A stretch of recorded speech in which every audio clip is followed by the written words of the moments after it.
Hey, what's going on, everyone? Before we get into our conversation, I want to let you know this podcast is sponsored by BetRivers.com. BetRivers.com, the best place for all your sports gambling needs. Also, don't forget to subscribe to the podcast. You can also watch all of these episodes on the Field of 68 YouTube channel. Now, let's get into our conversation. Hey, what's going on, everyone? This is Eric Devendorf, your host of the Scores Table podcast, and we are back. I know it's been a minute, but we're back. I'm happy to be back on, and we are picking up right where we left off, bringing back on another SU legend, this time from the women's side. She's the third all-time leading scorer, one of the best at slashing to the hoops, guarding multiple positions, knocking down the mid-range, and definitely a improved three-point shooter. 1,800 points, 85 blocks, almost 300 steals. But the most important one for me, the winningest player of all time with 101 wins in Syracuse history, Brittney Sykes. B, I appreciate you coming on, man. You already know how I feel about you. Oh, it's all love. I appreciate you. So just kind of pick us up where you at right now. I know you're overseas. Talk about how the season was and how that ended up for you. Oh, yeah, man. I mean, for us, there's no off season. So we ended August 14th. I got out here to Chopin, Hungary. I want to say maybe like 4 days ago. I got here on the 9th. Well, on the 10th technically, but I left LA on the 9th. Was here on the 10th. We just played our first scrimmage. Well, I played my first scrimmage yesterday, 3 days in. Okay. Wasn't too bad, the lungs, I caught a couple cramps and the body is kind of telling me that, I need to do a little bit more hydration, but it was good though. It was good. I like how the team played. I like the city. I like small cities. That way, I could just focus on ball. I don't got to worry about like, oh, I want to go here or I want to go there. Like I can always go outside of the city and, go do my thing, have fun. But I come back and it's like, we hone in on just ball. Like ain't nothing else to do here but ball. Absolutely. So look, I want to start from the very beginning with you. Growing up, how did you start playing ball? Was there somebody in particular who kind of got you interested? How did all that begin for you? Yeah, man. Shoot. Shout out to my cousins. We was in the backyard, right? And they was playing and if I'm like 5 or 6 at the time, I think my youngest oldest cousin is, if I was 6, they was probably like 12, 13, like we probably like 6, 7 years apart. And then from then on, I think it was like 8 and 10 years. So not 10, 10 years. So we're in the backyard. They don't want me to play because I'm the smallest one. I only dribble with one hand. I ball hog, all like up and down. You know what I mean? So they like, nah, we don't want you to play. But that's how I got introduced to it because they kept playing this game. And to me, I'm thinking like, what is this game? Like, what y'all playing? Let me go play it. Never watched basketball. Didn't even know, like what it was called, nothing. I just saw my cousins playing. So I wanted to play with them.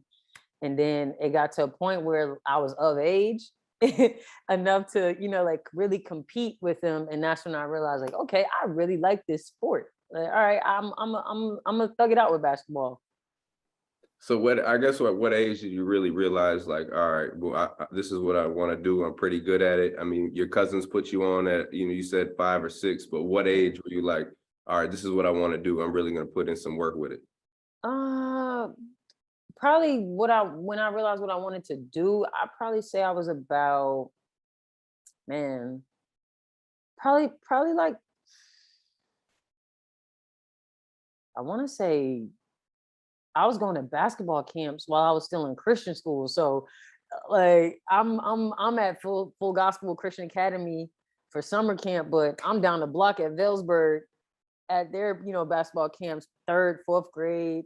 In Newark, right? Because you grew up in Newark. Yeah, I grew up in Newark. So where it's on South Orange Ave. Like that's a famous street. If you're from Jersey, if you're from Newark, you know where South Orange Ave is, right by Westside High School. Like I went to full gospel right there for pre-K to 2nd grade, and which was right around the corner from my grandma's house.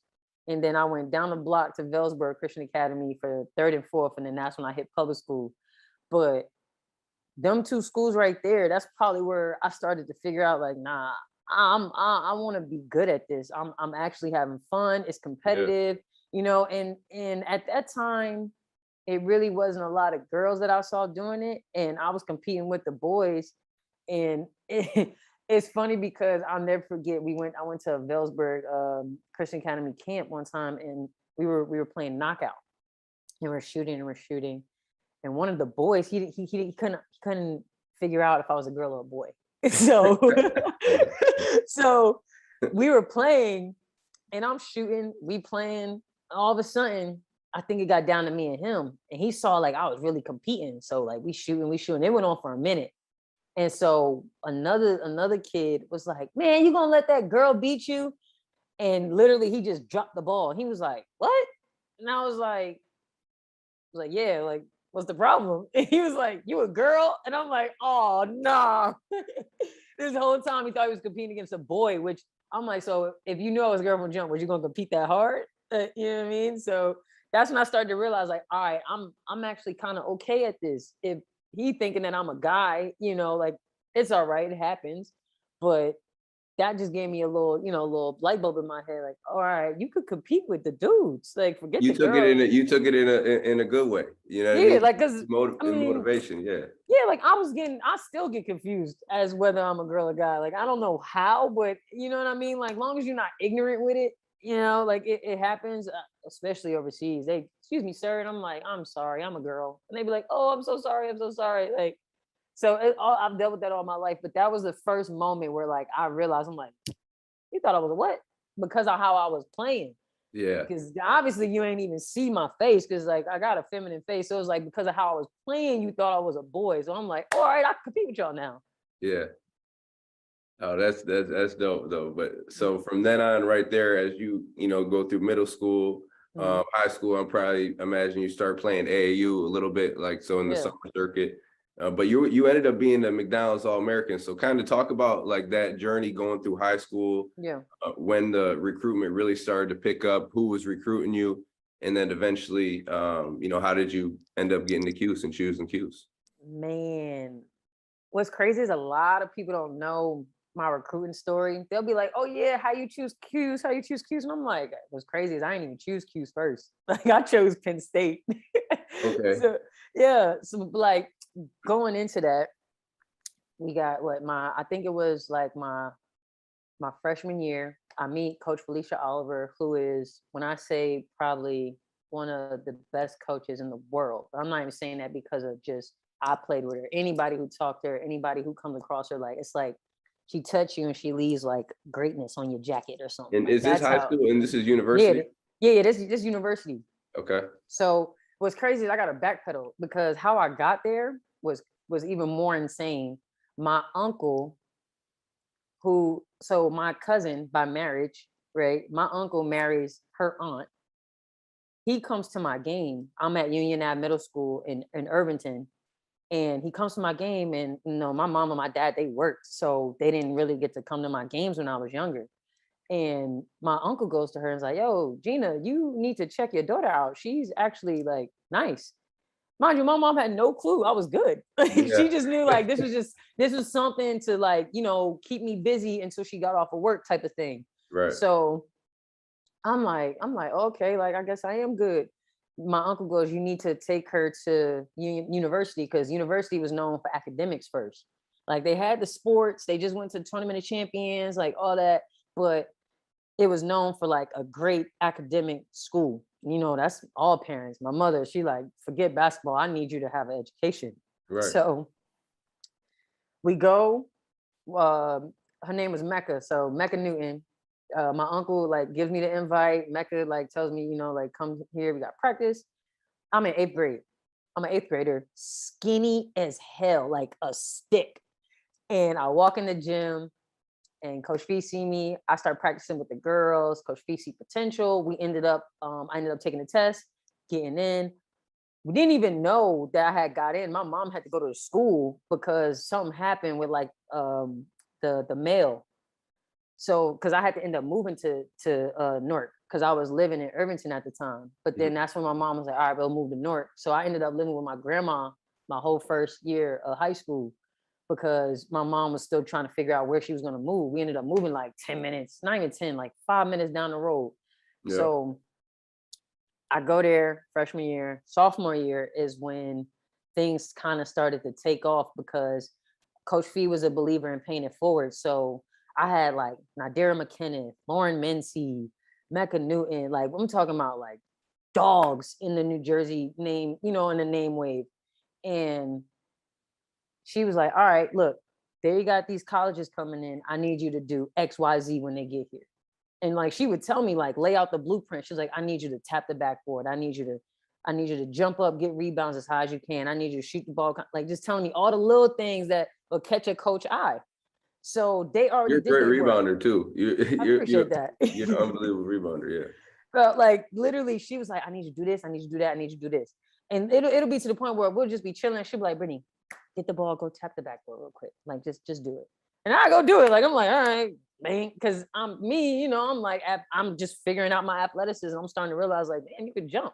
Yeah. So then, I'm not even lying. Everybody was calling her, sending me letters. Like I'm talking about crates full of letters from every single school, like down to the UConns, Notre Dame's, 10th grade. Georgetown's.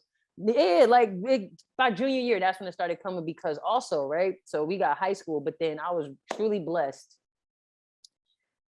to play on the AAU team with Brianna Stewart,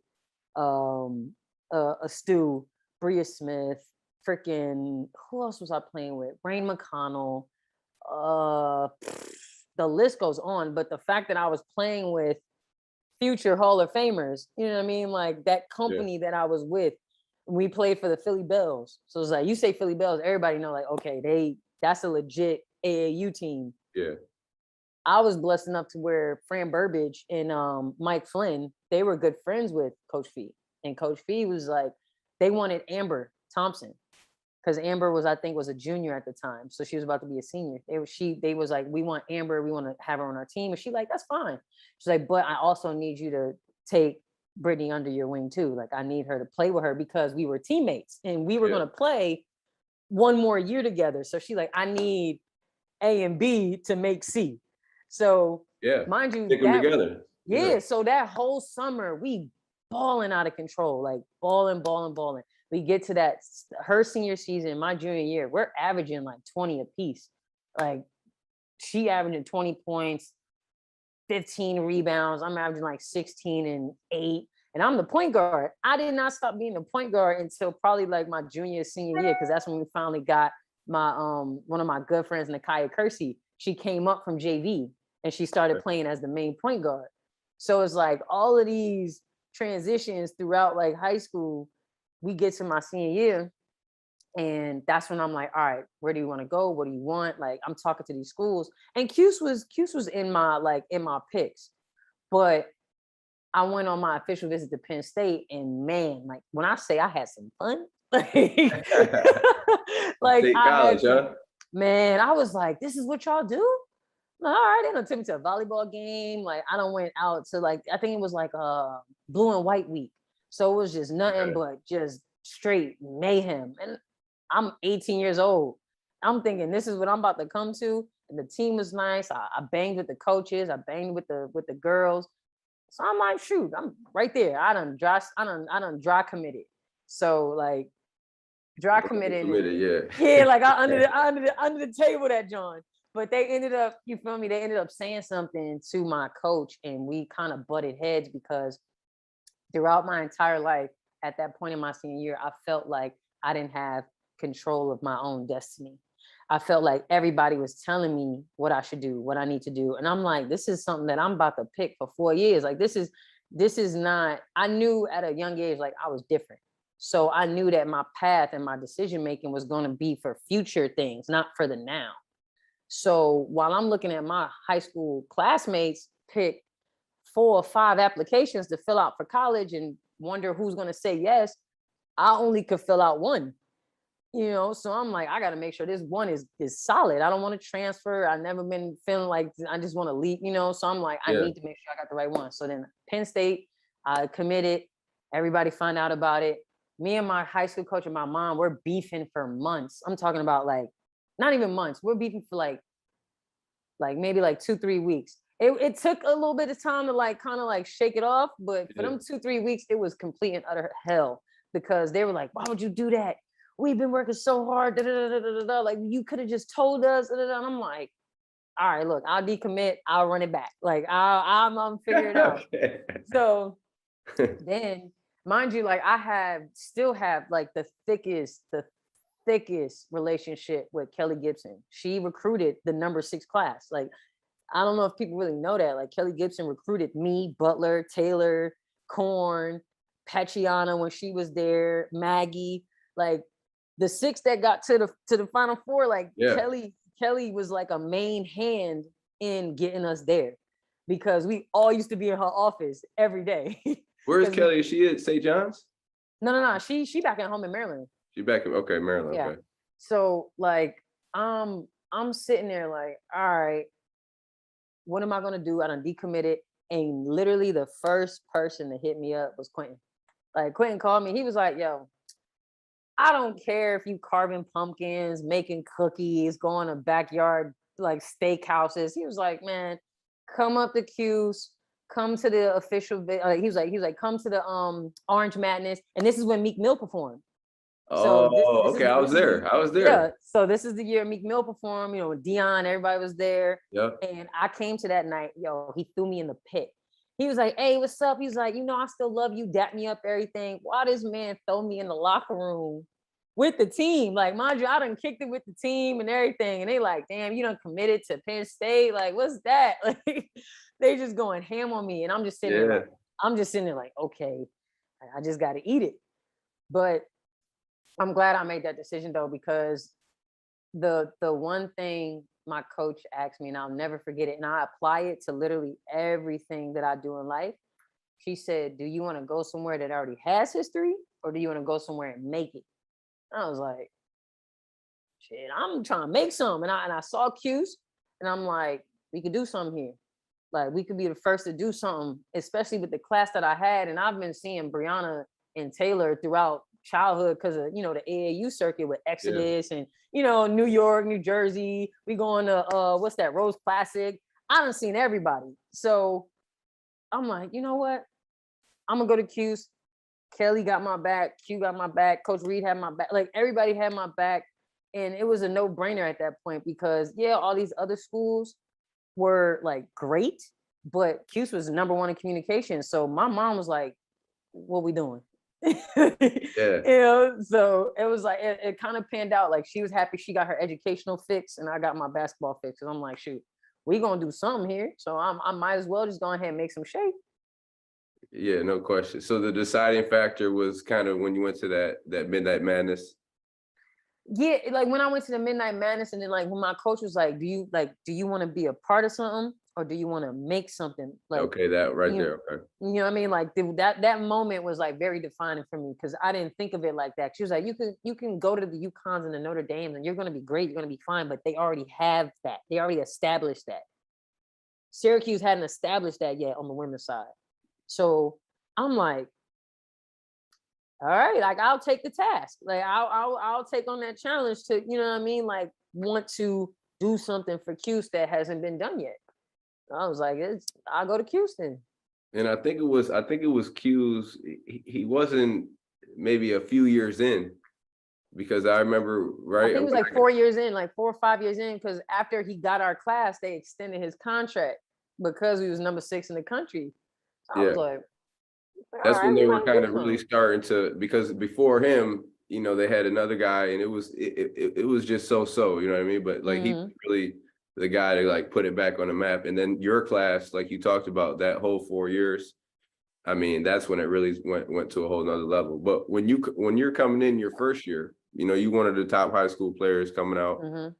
Was there like a transition for you coming from high school to college, like different speed? And was there like a certain point maybe in practice or during the season you had a wake up call that was like, damn, I gotta step my shit up? When it came to basketball, no, because I just had the mindset like, look, this college, I'm trying to get to the pros. Yeah. Like we got shit to do, you know? And then Yeah. but academically, heck yeah. Dude, I was on academic probation probably like my first 2 years. Like my freshman year and my sophomore year, I was on back-to-back probation. Like damn near almost got kicked out of Cuse. Like I had to go to my academic advisor, Vicky Smith, for a whole semester and check in with her because I think I had got down to like a 1.9. Like I was damn near ineligible. I had to take 19 credits my sophomore year. But yeah, like it was bad. I was there the whole summer. Shit, you saw me all the time. Like I never went home.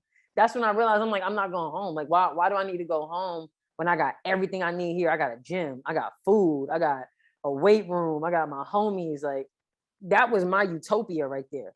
Like to this day, I miss Q summers because it was the grind.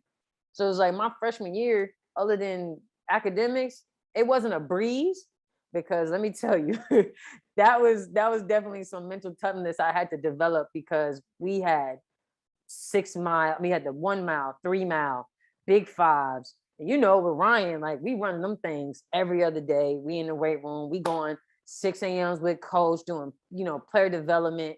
We going to class, coming back, doing practice. And my freshman year was actually different because Kayla Alexander was a teacher.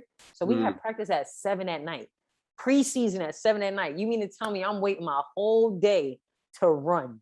Like that was mentally exhausting. Like I'm waiting my whole day to run. Like luckily I cut the way my schedule was, I cut my day off by like 3:45. So I had a little bit of time before practice to kind of like get some food, get some work in, and then go to practice. But again, like 7 o'clock, like I'm waiting till 7 to run ladders. Like I was over it.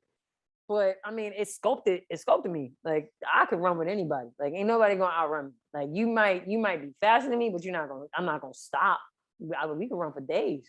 Like the way we I remember y'all because I used to go in there late, like and go work out and shoot, play one-on-one with me and Mook. And I remember it used to be 9:30, sometimes 9:45. Getting up out of there. I'm waiting, just watching y'all, sometimes just walking through it and talk. You know what I mean? We was in there so late. You remember when Scandal just dropped? We was in there so late that we used to stay in the locker room and watch Scandal live in the locker room. Like that's how late we were. Scandal came on at 9 o'clock at night. We was coming out of practice straight to the locker room, like sitting there sweaty. Like we like, man, we ain't about to miss this. Like we ain't about to go to South Campus and miss a whole 15 minutes. Like we staying right here. We about to watch this right here. No, I remember that. What was, so your freshman year, you came in, you had a good year, but that sophomore year, you came out average like 17, 6, 2 assists, 2 steals, 2.5 steals. What was that difference in between your freshman and sophomore season? I mean, mindset, body, what was it for you? Man, patience. Okay. Patience, mindset. Like I knew that, I had people above me. Like even though Carmen was coming off the bench, I mean, she got 6 man in a year doing that. But even though Carmen came off the bench, Carmen was still getting starting minutes. Lacey was still going to get starting minutes.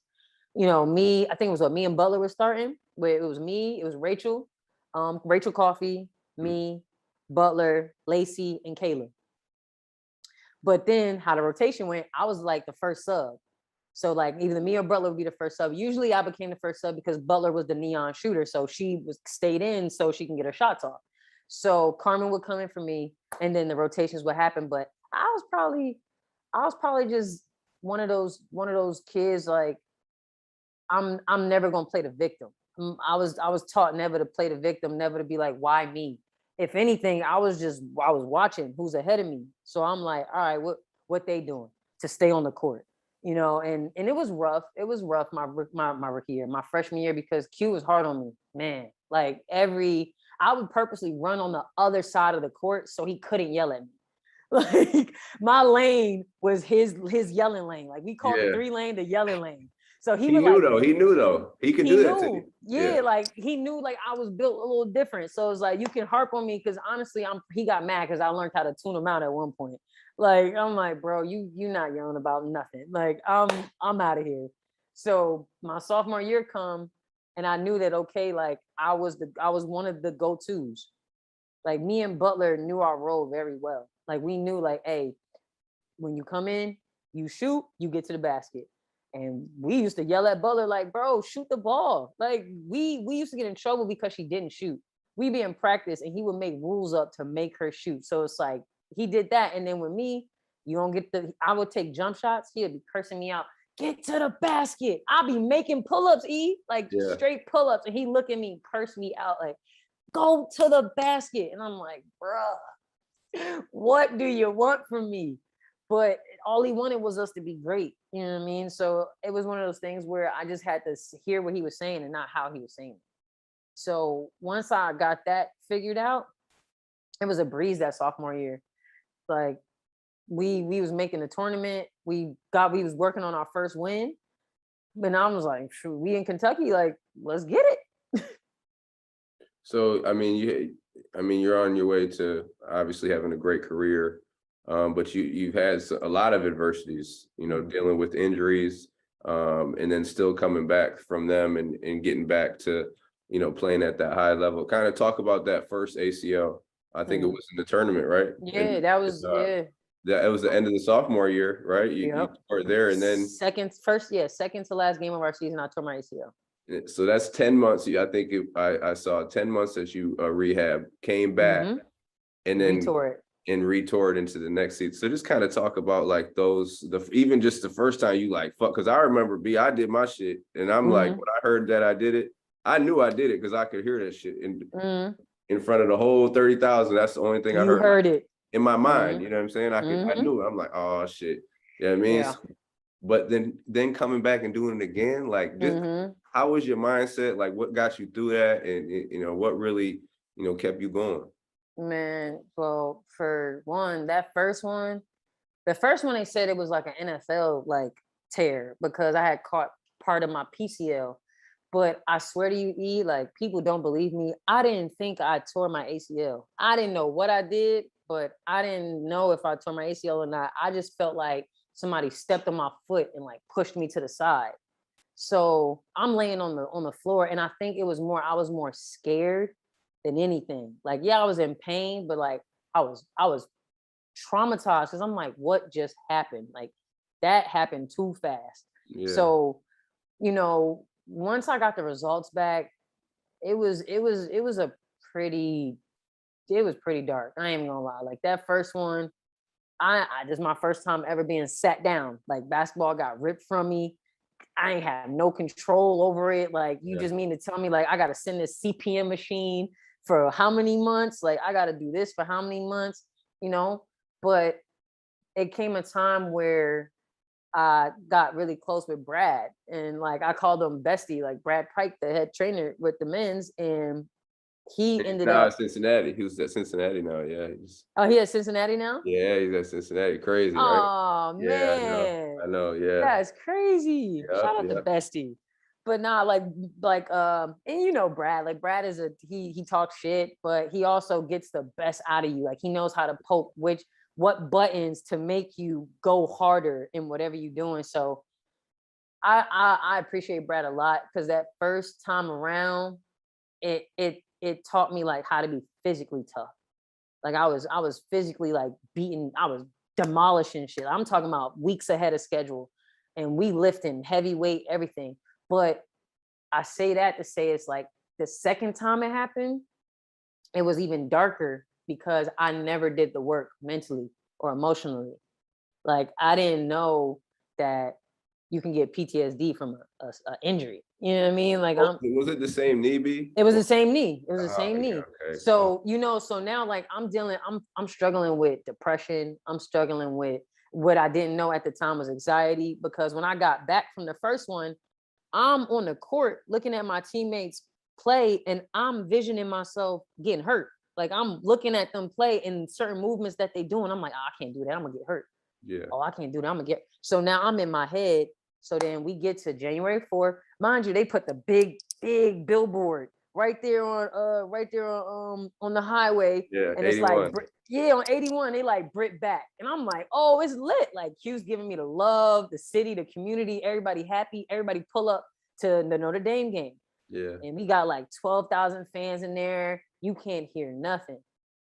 I sub in, get in there. Probably like 2 minutes later, I get a wide open layup. Michaela Mabry's behind me. I got wide open layup. I'm going. Do the same move. Nobody touch me. Mind you, 12,000 in there.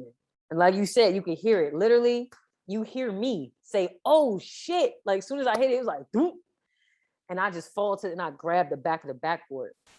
So in my mind, I'm like, damn, I just did it again. So immediately, I wasn't even thinking about myself. I'm thinking about my teammates because I'm like, I can't let them know that this just happened again because I don't want them to worry about this when we got a whole game that we need to win. Yeah. So Q comes, he walks out there and he like steps behind me and he like talked to me. And I look at him and I was like, yeah. And he was like, shit. Because he was mad because he wanted me to redshirt and I fought him on it. And he was like, I'm never going against my gut feeling ever again. I made him go against it because I was like, Q, I want to play. Like, I'm good. I'm trying to come back. Like, I don't want to redshirt. Like, what's the point? You know, I got the whole summer. Da da da. So then, second one happened. Immediately, I tell him, I'm like, I don't want to play for 2 years. Like, I'm traumatized. I'm in the back. Like, I already know what's going down. I'm telling Butler, everybody. Like, I'm walking on the crutches. I'm like, yeah, I tore my shit again. I did it. So it didn't really hit me until I got back home and I sat on my bed. When I sat on my bed, the first thing I thought about was I'm about to lose so much sleep again because I remember how the first time went. And I'm like, this the second time, so this can only be worse. So now I'm coming into the training room. Miss Karen has taken over like my rehab now. And now I got both legs covered because they took the graft out my left knee to put it in my right knee. So now I'm physically seeing like both my legs down. So I'm like, how the hell I'm gonna walk? How I'm supposed to play again? And I'll never forget. It was a moment where Brittney Gregory called me. She was like, "Where are you?" I'm like, "I'm in the house." She's like, "Did you eat today?" I was like, "No." I was like, "I'm not hungry." She was like, "I'm gonna bring you some food." And Brittney comes upstairs and she sees me and I just like start crying. I'm like, I don't know if I could do this anymore. And she's like, nah, you got it. Like, you got it. Like, you got to figure it out. She was like, we here with you. We're not letting you down. And then I think Q called me and he was like, you good? Mind you, any other time somebody asks me like I'm good, I'm like, yeah, I'm good. Whether I am or not, like I always answer like, yeah, I'm good. I literally at that moment I was like, Q, I'm not good. I was like, I don't know what I'm gonna do. I was like, I'm lost, like I'm angry, like blah, blah, blah. So he's like, look, send the email to said, tell him you need help, you want help. And then that's when we meet Dr. Randall. So Dr. Randall was this old white guy, right? He was a therapist. And I never forget, I walked into that room and I'm like, who are you? Like, you know what I mean? Because as a kid from Newark, it's not a known thing to talk to a therapist. Like you hear therapist or therapy and you think that you're crazy. Like that's the common thought in like in our community. So you put that on top of sitting a old white guy in front of me. Like I'm really ignorant at this point because I'm like, I don't want to talk to you. You're not gonna understand me. You're not gonna understand what I'm going through. You know? So he helped me realize this. He was like, it's not about like where you're from or anything. He said, I'm here to help you understand like why you felt the way you felt or how to help get better through the process. So I'm like, all right, I'll give him a chance. And I swear, that was the game changer. Like once I met Dr. Randall, like that was a game changer because I didn't heal from the first ACL. Yeah. So we started from the first one. So we talking about we ripping off Band-Aids from the first one that I didn't even know I had going on. And then we finally we didn't get into the second ACL until probably like my senior year. That whole first year we was together, we worked on getting through that first ACL. But like Dr. Randall was definitely like an instrument in like helping me figure that all out. going into like my senior year. Is this something? Do you still keep in touch with him? Nah, it's not that I lost touch with him, but once I left college and I went to the pros, that's when I had met my other therapist that I have now, Dr. Gunter. Yeah, so it was like one of those things where it was like I had him in Syracuse. That was like my Syracuse guy. And then once I got to Atlanta, like I found out about Dr. Gunter. But Dr. Randall, man, like he has a special place in my heart. Yeah, no doubt. So kind of like during that whole process, because like going, kind of going deeper into that second rehab, you kind of already know the process. You already know what you have to do. So sometimes that could be like, oh shit, even more like, damn, because you already know the process ahead of time. It's not like for the first time it was, surprising. Now it's like, fuck, I got to do this all over again.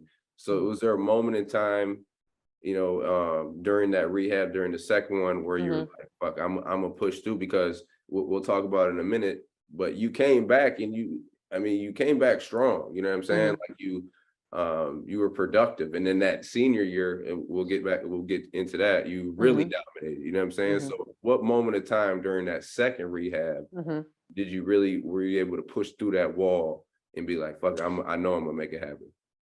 I think what allowed me to push through the wall, because like I don't think I had like a moment, or if I did, it was like literally in the beginning of the rehab for the second one.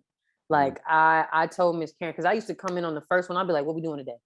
What we got next week? What we got 2 weeks from now? Yeah. Like I was trying to get there. But the second one, I came in day by day. I was like, Miss Karen, what we got today? What we got today? Like I never asked what we got tomorrow. I said, what we got today. I promised myself that I would stay in the now. And that came from Dr. Randall.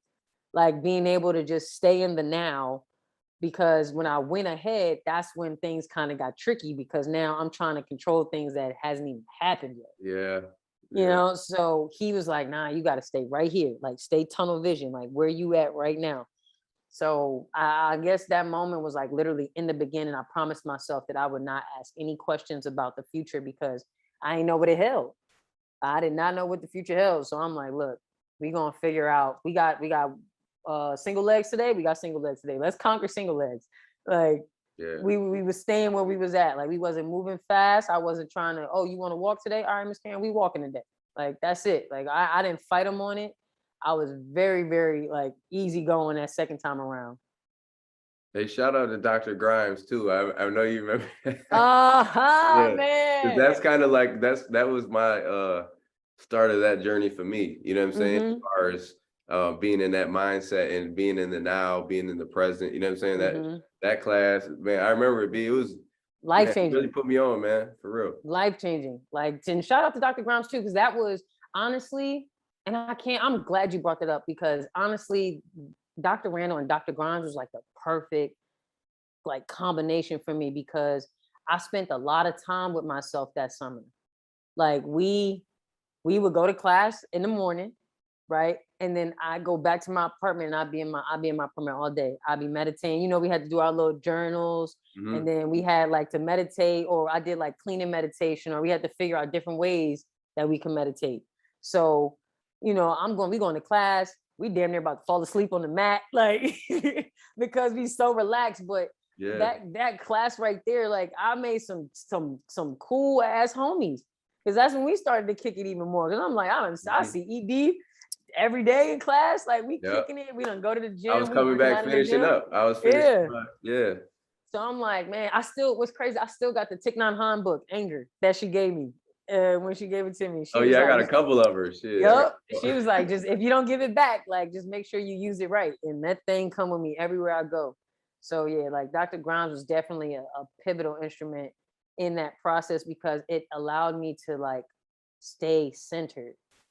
Like it allowed me to realize, like when all else is breaking loose, I can always go back to just sitting for 4 minutes. Like just sit for 4 minutes. Like even we got up to like 20, 30 minutes, sit for 4. Like you can't do it, just sit for 4. And then add on 2 more minutes, add on another 2. You get to 10 by no time. Yeah, that just be able to get back into your safe space, you know what I'm saying? Like that peace of mind, for even if it's for like you said, 4 minutes, that shit is stress reliever, getting away from all the other shit. Everything is fast paced, especially, you know what I'm saying, how you living, traveling here, there. It's Man. could be a lot of shit going on. It could be a lot of shit going on. So talk about when you come back, you know what I'm saying, from that second time, that injury. And like we talked about, Man. came back strong. Like Yeah. 11-5, I think 2.5 steals. Again, you active defensively always. I mean, yeah, he had me at the top of that damn press. Yeah. Yeah. Yeah, at the top of that damn press, jumping up and down. But you athletic as shit. Like you move very well. You know what I'm saying? Like you could tell when somebody, you don't even got to teach it. You can just show them it and they know how to do it. That's how you are. Like you could just, man. You know what I mean? I would say going into that second year, I was with Ryan all the time. Like the team would be like practicing and everything. And I didn't feel like killing myself internally by watching them play because I wanted to be out there. So me and Ryan, we was pumping iron every day. I'm talking about like every other day, I'm doing a different lift, 2 weeks, change it up, another 2 weeks. And I'm just getting ockier and ockier. And I'm like, all right, like it's time to put the weights down. Like, let's get back to the court. So that year, that's the year we went to the national championship. That was my first year back. Yeah. Hell of a year to come back. I'm like, all right, let's go. So we're going through the season and I could feel that my body wasn't with me yet.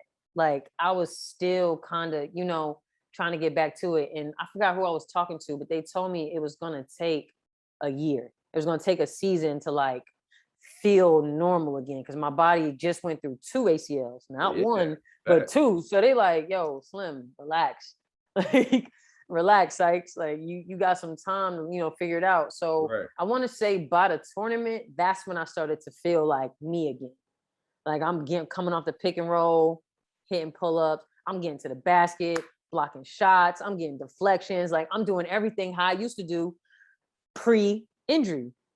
So then we go into my last year and it's crazy because it's my goal this year. I looked at my stats from that year to my 16-17 year.